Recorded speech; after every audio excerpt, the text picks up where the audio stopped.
Alright everyone, I am going to do a water test using some reef water using lanthanum chloride.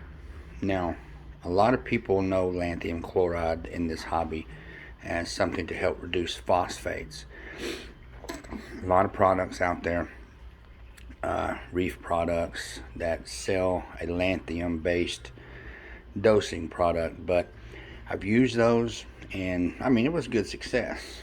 But there's also a lot of information out there about people using a pool product called Phos Remover. I think it's Sea Clear, which that's why I want to do this, because I used that product right there and I mixed up some. I started a lanthanum chloride drip on my reef tank. The next day I have two dead tangs, zebrasomus tangs, a yellowfin tang and a purple tang, died within hours of me using a lanthanum chloride drip. So I got a thread out there about, hey, what do you think happened? The way I set this up was very controlled.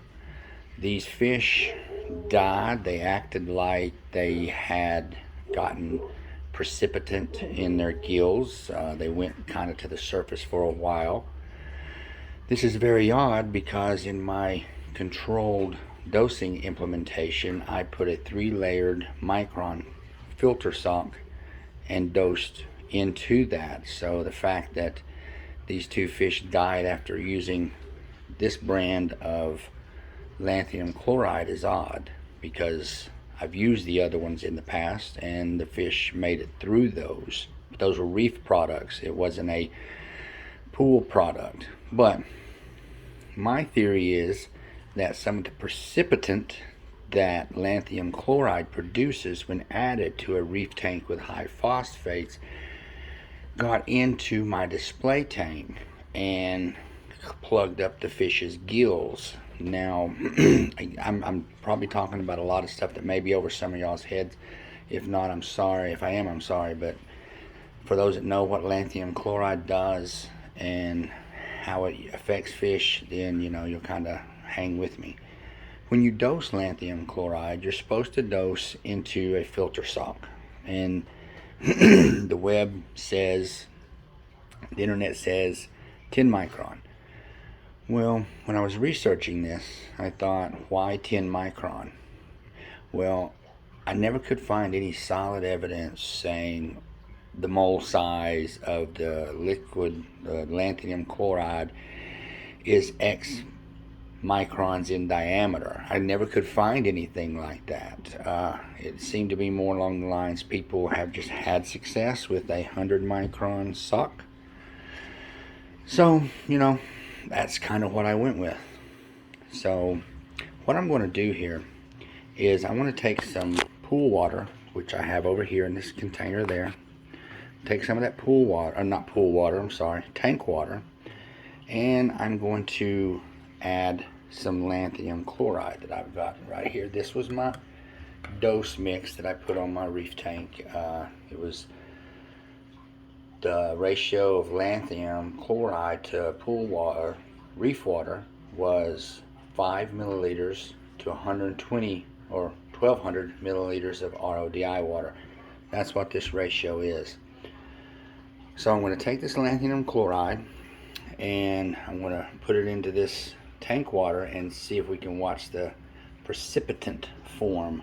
That is the cloudy water. If you have dosed lanthanum chloride and you notice the water gets cloudy, that's because the precipitant is free floating in your tank water instead of getting caught in the filter sock. Now that's the proper way to do it. Some people dose directly to the tank with no filtration sock.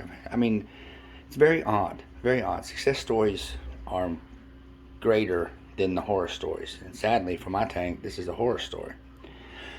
But the goal is to determine if I was and did catch lanthanum chloride precipitant with the filter socks that I was using. So like I said, I'm going to take lanthanum here, mix it into my tank water, and then I'm going to take that tank water and I'm going to pour some through this 25 micron rated sheet of filter floss here, and see if what precipitant makes it through. Then I'm going to take the same amount and dose it through a 50 micron sock. This is I made this for this experiment this is 50 micron rated filter fabric.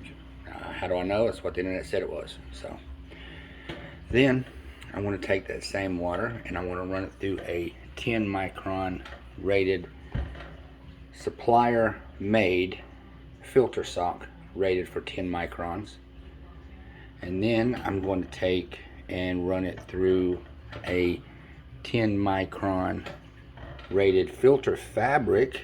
You guys know what I'm talking about. You see them when you make them, just to see if there's any lanthanum chloride precipitant that makes it through these socks. The reason I'm doing this is I'm curious to know if the hobbyist standard of a 10 micron rated filter sock is sufficient enough to catch the lanthanum chloride precipitant.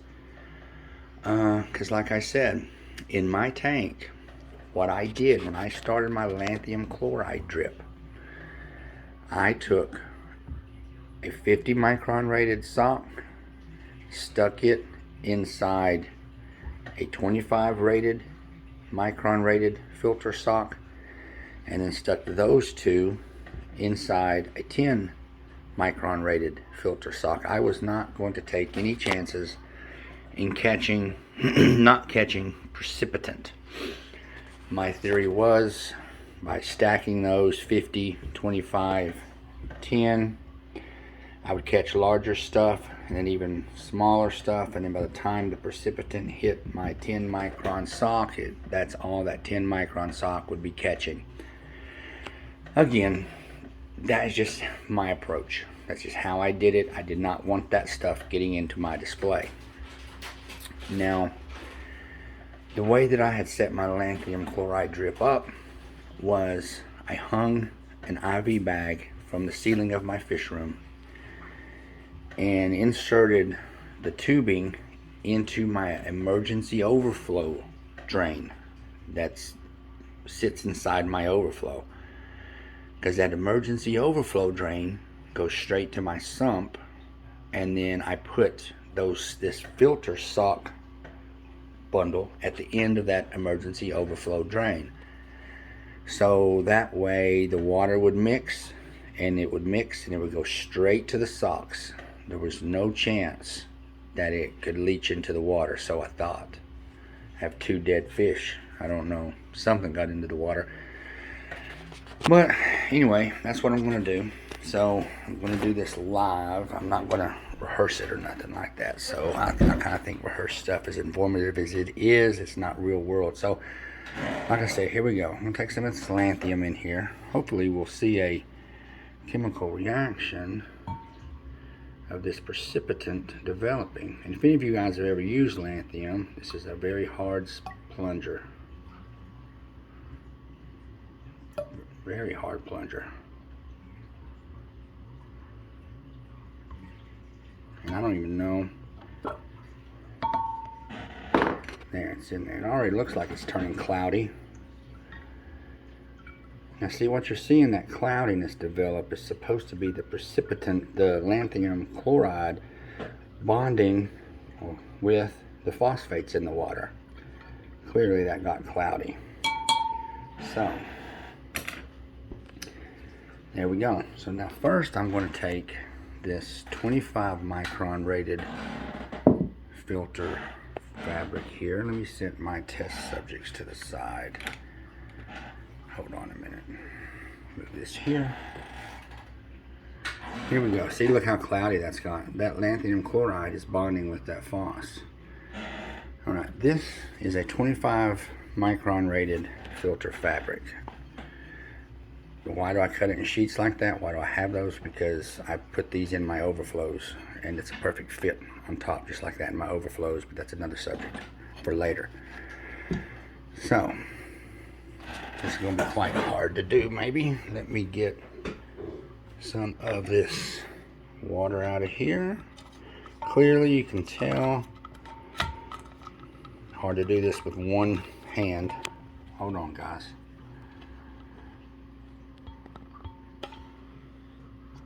There we go. So, actually, I want to start with the 50. Take that back. Start with the 50. So, I'm going to cram this 50 micron sock in here, like so. Try to hold this.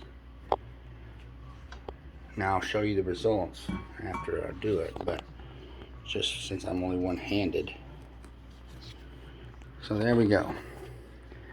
So now let's squirt. As you can see, sock is catching, I'm assuming catching some stuff. I'm going to refill my vial up here.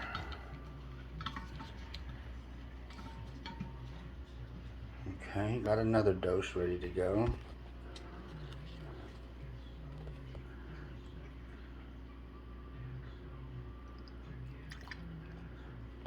Okay, there's 2.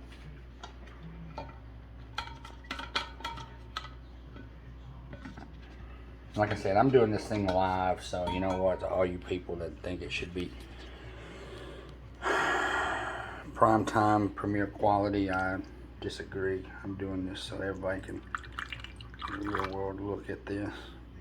So there we go, 50 microns. I dosed that lanthanum chloride tank water, ran it through a 50 micron bag, and let's just see here. Still looks a little cloudy. You know, 50 microns still looks a little cloudy. Let that set for a second. I'm going to get me a controlled thing of water, which I don't know. See, look, you can even see that and tell that it is still kind of cloudy. I mean, let's put this sock to the side. Let me see, a 50 micron sock, that water is still relatively similar to the original tank water. So clearly a 50 micron isn't going to cut it. I'm going to stop this video here and do a part 2 while I go get some clear water from the tank to have a side-by-side comparison. So part 2 is coming up next.